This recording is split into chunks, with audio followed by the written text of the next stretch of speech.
Though we know all of their tongues in the West, English, Spanish, Portuguese, Dutch, French, though it may be broken, Ebonics, Creole, Espanol sin R's con L's, it is still their tongue, and yet we aren't speaking the same language. We aren't praying to the same God.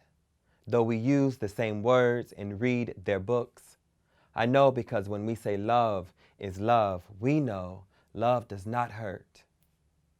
Children have always been stripped from their mothers, mothers from their offsprings, families torn apart, leaving villages fatherless, generations without grandparents and aunties and uncles. What happens to a people who loses its elders, its teachers and healers? This isn't new. It is still vicious and ungodly and inhumane. It stinks of enslavement, of genocide, of Holocaust, reeks of colonization, stench rotten of state violence, of whitening. Though covered with flowers, it is still rotten at its core. Perhaps we who are direct victims of such violence need to change our language, change the way we speak, the manner in which we talk, the level of venom in our spit.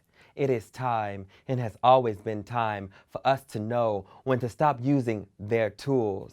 This tongue will never save me, though it may spare me for a moment. This tongue will never save us this way.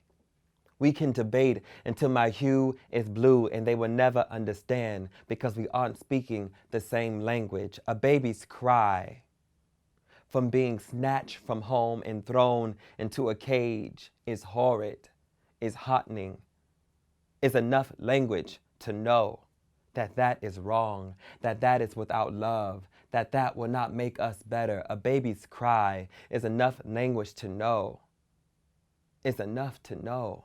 Children have always been stripped from their mothers here, mothers from their offspring here, families torn apart, leaving villages fatherless, generations without grandparents and aunties and uncles here.